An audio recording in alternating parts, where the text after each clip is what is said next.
Good morning, everybody. It's our day 3 or daily craft long, and today we're going to do the herringbone stitch, which was requested for one of our lovely ladies. So I just wanted to show you how the stitch is done and take you through it so you can learn it and do some bits and pieces at home. So I'm just going to refresh the page on my computer so I can see, because once I flip the camera and I put it into my holder, I won't be able to see your comments. So I just want to find the live on my computer so I can see all your lovely comments. Has any of you seen Sarah's show this morning? She had the lovely roses on. I just watched it, and yeah, it was really great. She's such a lovely lady. Usually we have so much fun when she comes down to play, and obviously now with the social distancing, we're trying to work remote and keep us apart. So at least one of us is going to be always up, I guess. But you never know what's happening. So we're trying to keep busy and trying to do as much as we can. At Totally Beads, we are still working. We're still sending out orders. We split our team into two, so some of them working Monday, Wednesday, Friday, and the other team is working on Tuesday and Thursday to sort of make sure that we're taking all precautions, but we're still sending orders out if you need anything. But without further ado, let me show you how to do the herringbone stitch, so you can all learn and make some lovely bracelets at home. So I'm just switching the camera around. I'm gonna pop it into my lighting rig. So there we go. Right, so herringbone stitch is virtually just sort of picking up a couple of beads and sewing up and down, and you create this lovely pattern of beads with which has got like a fishbone herringbone style of sort of the beads are sitting at an angle. Now this was one of my sample I made, oh god, probably about 15 years ago, I guess, and I kept wearing it. This one was done with delicate beads. It's I suppose one of my favorite pieces of bracelet I'm wearing, but it just sort of layered it, so each row in there would be a different sort of color, and then you just sort of keep on braiding it around. So I had this for many years. These ones, we got a couple of kits available online if you're interested, but most of you will have size 11 seed beads at home, so you can just sort of get cracking and try the stitch itself. So I'm just going to pop these to the side. Now, these are size 11 seed beads, but I'm going to be showing it to you in size 8 seed beads. So I just really wanted you to see the stitch itself better. So as you can see, quite a few of you on there already. Do say hi, do say what you're doing, how you're feeling, or if you're at home, or what's happening in your life. Certainly I am very busy with the children as well, and it's like a little bit difficult, I guess, at times to sort of entertain them and to keep their schoolwork up and do everything as normal as we can, and at the same time do the work what we need to do. So I'm going to work with 3 different colors. So effectively I'm going to be replicating what I have here so you can see better what I'm doing. I picked up 2 of my color A, 2 of my color B, and 2 of my color C, and I'm going to slide this all the way down. Now with herringbone stitch you need a base row, which you can achieve with either square stitch or ladder stitch, just to sort of have a nice row of beads at the bottom to work with. So without adding any beads, I'm going to discard the first one and I'm going to come back through the second one, just like that. So I'm coming from the tail towards my needle, and this will form a little loop. And as you can see, as I'm turning this and I'm pulling this tight, the beads are turning themselves. So now I'm going to hold on to the end here. I'm not going to miss any beads. I'm going to come back through the next bead on my, again from the tail, and just sew this through and do this all the way down. So this will create us a lovely little ladder stitch base where we can sew our beads on. So I'm just going through every single bead from the opposite direction from my tail, and they're all turning nicely, and they're just going to sit on there. So as with this, with any stitch, the first couple of rows is always the hardest to do, or the first few rows, until you have something to hold on to. Once you have a little bit of beadwork done and you can physically hold on to it, it will become tighter and it will become nicer. I like to wrap the tail end around my index finger, so I'm suspending my work in air. So now we're going to work backwards and forwards. I'll just turn it so you can see it well. So we're going to work backwards and forwards, adding the beads. Each time we pick up a bead, we're going to pick up 2. So because I'm at this end and I got this lovely lilac color, I'm going to pick up 2 of those.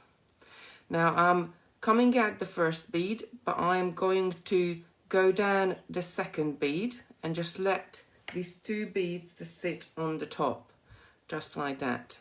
Then I'm going to come up through the third bead, so we're going up and down, just like that.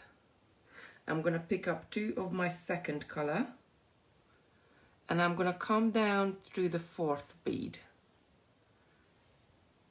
Pull this nice and tight. If they don't want to sit right at the top, just sort of give a little bit of a tap and they will go into place. Now I'm going to go up through my 5th bead. Hi Jackie, hi Mary. I hope you're okay and safe at home. I'm going to pick up the 2 colors of my last one, and I'm going to come down through the last bead. Now you need to jump up here to your next row. I like to have a really nice clean edge when I'm doing, so I'm just gonna sort of go up through the last bead I did, so bead number 6 on the second row. However, here, if you don't want this thread bar showing on the edge of your bracelet, you can always pick up a couple of or another bead, or it works.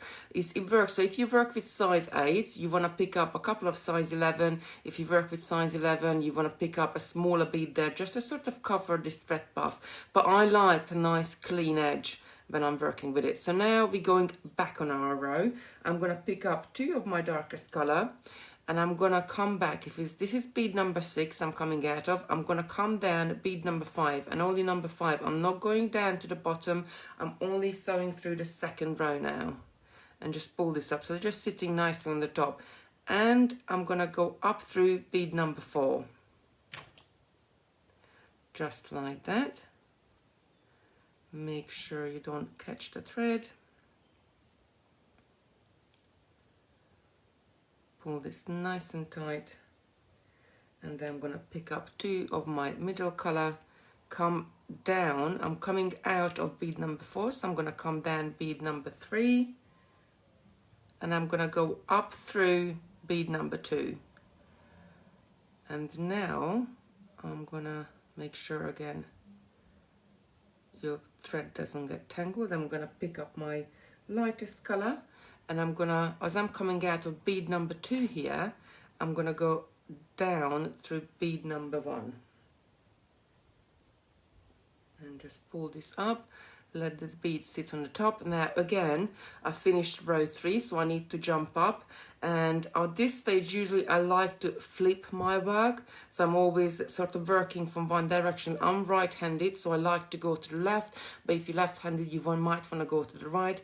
Again, I'm going to jump up, so I'm just going straight into the last bead there, and then I'm going to continue this. So I'm going to pick up 2 of my lightest one, I'm going to go down on the bead next and come up the next one. So just moving along one by one. The middle one, I'm going to go down through this one and up to this one.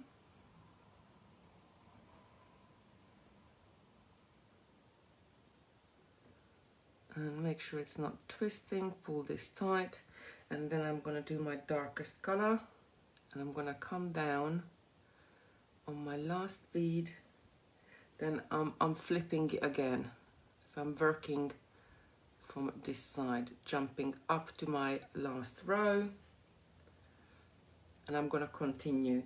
Now I usually, once you get going, obviously when you learn the stitch, go up and down with separate needle sort of stitching. But once I get into the flow, I usually can do it in the same stitch. So I'm coming out of number 6 here. I'm going to go down number 5, and in the same time I'm going to stitch through and come back up number 4. So after a few rows, when your beads are sitting nice and straight, you'll be able to start to do this, and that just speeds your beading up a little bit. And again, not having to pull so many thread up, because this pattern as well is quite thread hungry, as I say, so it takes quite a bit of thread there too.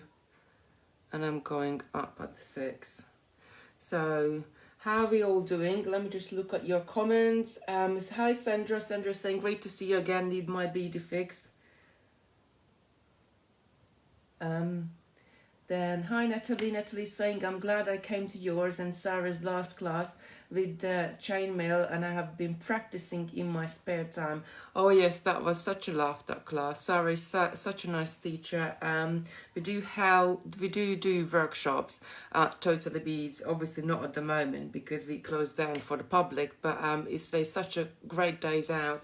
But this is why we created this Facebook Live, so you can just sort of sit at home and be like, it was like a class, so you can learn new things. And we decided to do this absolutely free as well, because we like, everybody's saying, oh, we must support your local small businesses and everything else, but I always say, like, what the small businesses is going to do to support us, I guess. So we really wanted to give something back.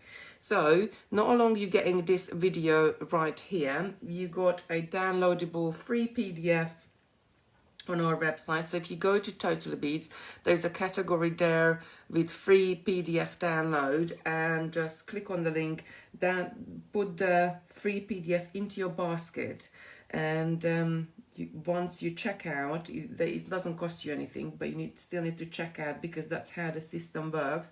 The system will email you the PDF itself, and you can start creating. So you're not just going to have the video of me, but you can have the PDF, print it out, and then sort of, even if you're out and about, or you got, well, you're not really going to be out and about at the moment, but if you want to do, you can use the PDF alongside the video as well. So let me go back to the comments. Becky, hi everybody. Do you need special thread and needle for this project? So I'm using Cipolon. There's so many different threads, and there's so many different products out there. I love Cipolon. I've been using Cipolon for probably about 10 years or even longer. I mean, this bracelet is made with Cipolon and is still holding up quite nicely. There is other threads available out there, like Beadalone, or Filine is another popular one as well that you can use. It's entirely up to you what you like to use. I love Cipolon because it's got 2 different thicknesses. So you got your AA, which is a thinner thread, and you got your D, which is the thicker thread. Now I'm using a D for these. So anything with size 11 or size 8, size 6, I would use the D. If I'm using size 15s and I have to go back to the 15s a few times, then I would use a AA, which is a thinner thread. I think with the D, because it's just a slightly bit thicker, I'm really talking about maybe a couple of 0.2 millimeter or even less than that thicker thread. It gives you a more solid work, so you can keep your tension much nicer and neater and stronger with the D. But that's just sort of my personal sort of feel about the thread, but everybody's different. Everybody's got their favorites. But if you haven't used any of them yet, then do please give a try to the Cipolon, because it's really a great thread to use. So I just made a little mistake here, so I just need to pull my thread back and rethread my needle. Now the needles I usually use are either size 10 or size 12, and actually if I'm threading needle, I'm going to show this to you. So when you cut your thread, cut it in an angle, so you don't cut it straight like that, cut it in an angle. This will create a point in on your thread as well. And I know so many ladies struggle to thread the needles. Now, when you think about the needle, the way they make the needle, they always drill it from one side to the another. So when you're trying to thread your needle, we already cut this in a point, so we got an advantage there. And I'm bringing the needle to the thread and not the thread to the needle. Now, if it doesn't want to go nicely and easily onto the thread this way, then turn your needle around and try it from the other side, because it's easier to go with the drilling, how they drill the needle down against it. So just a nice little tip there for you to how to thread your needles. I mean, it's as we're getting older, it's getting, I suppose, and especially for me late at night, it's getting harder and harder to thread needle. But if you follow those steps, you can pretty much thread your needle with no problem, even if it's got a small eye. There are other needles out there like big eye needles, which are great as well, because the whole of the needle is an eye and it's easier to thread. But I do struggle with big eye needles in a way that they both of the ends are sharp, and when I'm pulling and pushing my needle through, I always push it with my finger, and if both of the ends are sharp, then I keep sort of getting stuck there and keep stabbing my finger, my forefinger with it. So I prefer just sort of a normal beading needle. But depending on what beads you use, so size 11s, I would use a size 10 needle. If I'm using 15s, then I would use a 12 needle. So the bigger the number, the smaller the needle, and the bigger the number, the smaller the bead as well. Just to bear in mind. But some of the seed beads got larger holes, obviously, like Delica beads, they still size 11, but they will have larger holes themselves, because they're more of a cylinder shape rather than a round shape. So it really depends what you're using. But I think if you got a pack of 10 and a pack of 12 of needles at home, and a couple of a thinner and a thicker thread, you are sorted for every eventuality, I guess. So oh, Vanessa saying, thanks for doing this, great idea. Mary said, hi everyone, hope you all okay. We are so lucky having Kitty and Sarah to do this for us. I'm really glad that you like it and you're enjoying it, and you're coming and joining us and watching us, because we just really want to sort of do something for you, something at home, because it's really difficult time as well for everybody. And I do appreciate, like, even for us with the children at home and doing it everything. I've never really been a walker, or well, I'd rather go for a walk than a run, so I've never really been a runner to go outside. But at the moment, all you sort of thinking, because you can't really go outside and you have to stay at home, or oh, the sun is shining, I just want to go for a nice walk. But instead of going for a nice walk, why don't you sort of sit on a veranda or sit by the window and do a lovely bit of beading instead? It just really wanted to give you something extra, something what you can do from home as well yourself, and really just so when you're having fun, the time really flies. So just to get through this, I think it's only going to be a few weeks, and hopefully if you follow us every single day in our Facebook lives, you will be able to learn quite a few new techniques. You will pick up hints and tips, and you can make more professional looking jewelry. And yeah, so you can, even if you sell it on craft stores, or if you make it for yourself, or you make it for friends and family. Dorothy, hi Dorothy. Dorothy's saying, I've been trying to find you. Can I catch up, Kitty? Does that mean you've been trying to phone us? But you can send me a message. You can on Facebook, either on Totally Beads, I will pick it up, or I got my personal page, which is Kitty Robinson Designs. You can send me a message through there as well. I usually answer within a day, and if you need anything, or if you want any advice with anything, do send us a message in. You can email into Totally Beads as well, which is sales@totallybeads.co.uk, so we can get messages that way as well. And the guys are in the office, but they are really busy because we are split teams at the moment, and they are really busy packing orders and sending everything out, so you can get your lovely beads to keep you busy really for the next few weeks ahead. Jenna, hi Jenna. Jenna saying that's hard work. Joe McCartney saying, been making the flowers for Monday's Facebook. got the rose dome bracelet set and tools from Tuesday's Create and Craft. Yes, I've seen quite a few lovely pictures on we run a group on Totally Beads Facebook page, which is called Totally Handmade by Totally Beads, and we have so many lovely ladies joining us. And what's great about it, that you do share your pictures, you share your makes, and it gives inspiration to other people as well, and then you can comment on each other's posts and interact with each other, just really sort of bringing community feel back to you really, and feel as if you feel as a part of the group, I suppose you will feel less isolated, especially in these times, but normal as well. The groups is great. It's been really busy. We had loads of messages and posts where anybody who is a member of the group can post, and you can all see each other's posts. So Sarah did a video Monday on beaded flowers. She did like I guess like a lily shaped flower, and so many of you searched through your stash and found some wire and some beads and started to make up flowers, which is great. This is what we're trying to do here, me and Sarah both, to inspire you and to really, even if you haven't tried the technique, even if you haven't been a beader and you want to try something new, then that's great.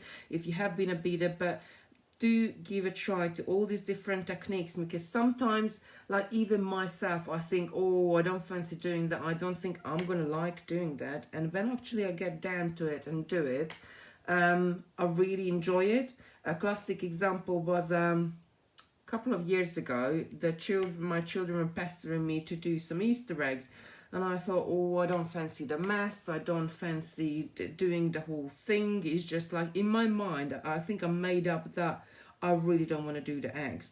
And then when actually I gave in, because we all love our children, we give in to them. I give in to them to do the Easter eggs, and we really thoroughly enjoyed it. I had a little drill, so we were drilling the egg out at the same time and doing loads of lovely designs. I mean, I think Christopher did a Superman one, and it was just really great. They were decorating all these eggs, and I really enjoyed it. So even though you're thinking you might not enjoy it, just give it a go, because you never know, you might really like to do that particular project or that particular technique. It's really great. So I have done quite a bit. I got over a couple of inches here. I can finish this later, but you can see how is it done. And it's quite easy to do. With the size, it grows quite quickly. I got a few different options here for add as a clasp. We have some. Let me just get, probably a 3-loop clasp is the right fit for this one. So then I would sew each of those ends, each of the 2 colors, into one of the loops, and then it would create a lovely sort of clasp at the end. For the this is for the size 8 beads. For the size 11 beads, what we have is this easy ends, and I'm going to show you in a minute. Let me just get this beads out of the way from here so I can show you. So on the website, if you do wish, I mean, the aim of the Facebook Live is not for you to come and buy loads of beads from us, but if you do wish, we always add a couple of things next to the free PDFs if you need something. Like when Sarah was doing the flower on Monday, we added the brooches, because if you do need brooches, you can get them. So there is a couple of kits online with the Herringbone Stitch. These are size 11 seed beads. These are color coordinated. So this is our blue colorway, and you can sort of organize it however way you want to do your stripes or everything else. But what it has inside as well, it's got these easy ends, and these easy ends, this is a hollow tube. It's got a little sort of gap in the middle going all the way down, and all it does, I mean, actually I'm going to try to fit this over these beads, because they will go in there as well. The size it will go in there as well. Let me do the smaller one.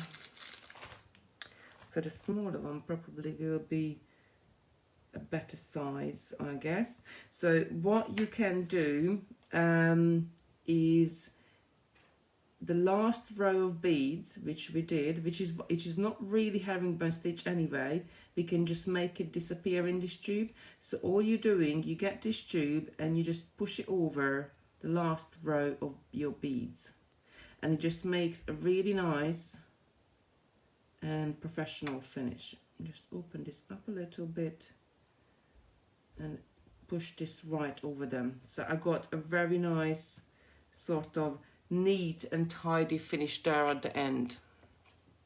I'm just bring it closer. Obviously, if I was gonna do this with these clasps, I probably would have done another couple of rows at the end, so it's exactly the right size for my beads.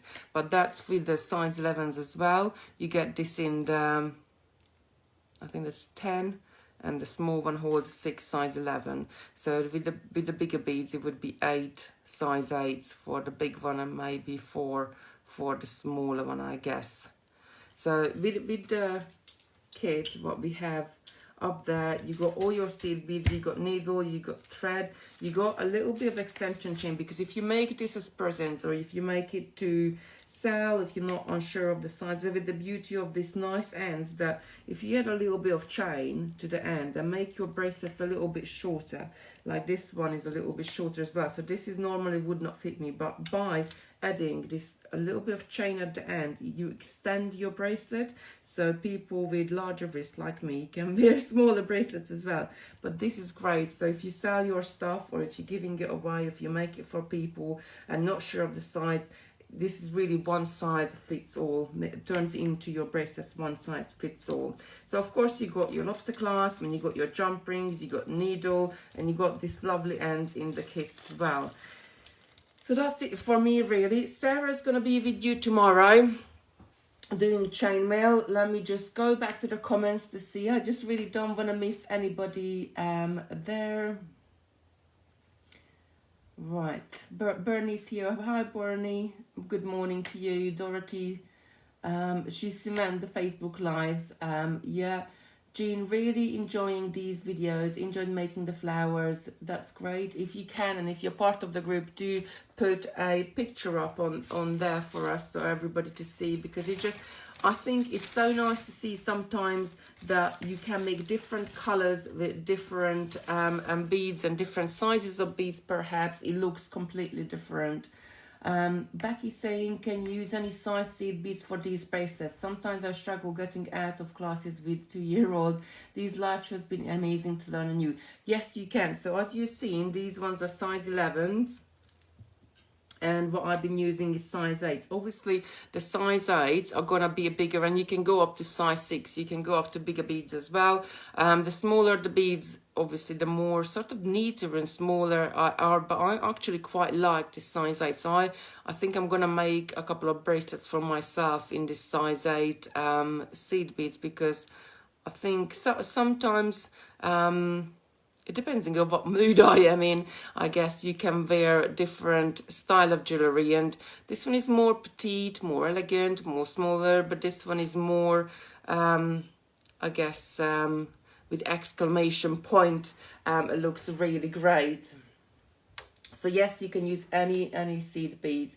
Mary's saying the Facebook page is fantastic, because if you're like me, Crafting Mojo has gone on holiday, but looking at the makes on this page can inspire us to do these Facebook Lives with Kitty and Sarah.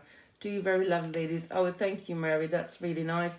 I think sometimes you do get that, like you don't really feel like doing anything, but I think you just really have to be stern with yourself. Just sit down, start doing something, and 9 times out of them, 10 minutes in, you're going to start to enjoy what you're doing, and you can carry on. Dorothy's saying, loving those sliding clasps. Yes, they are so great, and they give you such a neat edge. Mary's saying, Dorothy, can you watch this back via Facebook or on Totally Beats Facebook page? Yes, you can. So that when we post the videos, we post them up on there, and they will be available. You can go back, as you scroll back, you will be able to watch this back along. So yes, so that's it for me today. Sarah is going to be with you with chainmail, and she's going to be on Friday as well doing the floating necklaces. Oh, there's another colorway in these herringbone bracelets. If you wish, this is more like the goldy brownie colorway, which is this one. So the blue one comes with silver findings. This goldy brownie comes with gold findings as well, if you fancy it. But yeah, Sarah's doing floating lattices on Friday. I will be back with bead embroidery on Saturday, and so on. We don't know how long we're going to carry this videos on, but we will try to do it as long as we are sort of locked down, and we are all at home and trying to sort of just entertain you, interact with you, and I just really want to make sure that you're all right at home. So keep safe, keep crafting, and we will see you tomorrow. Bye.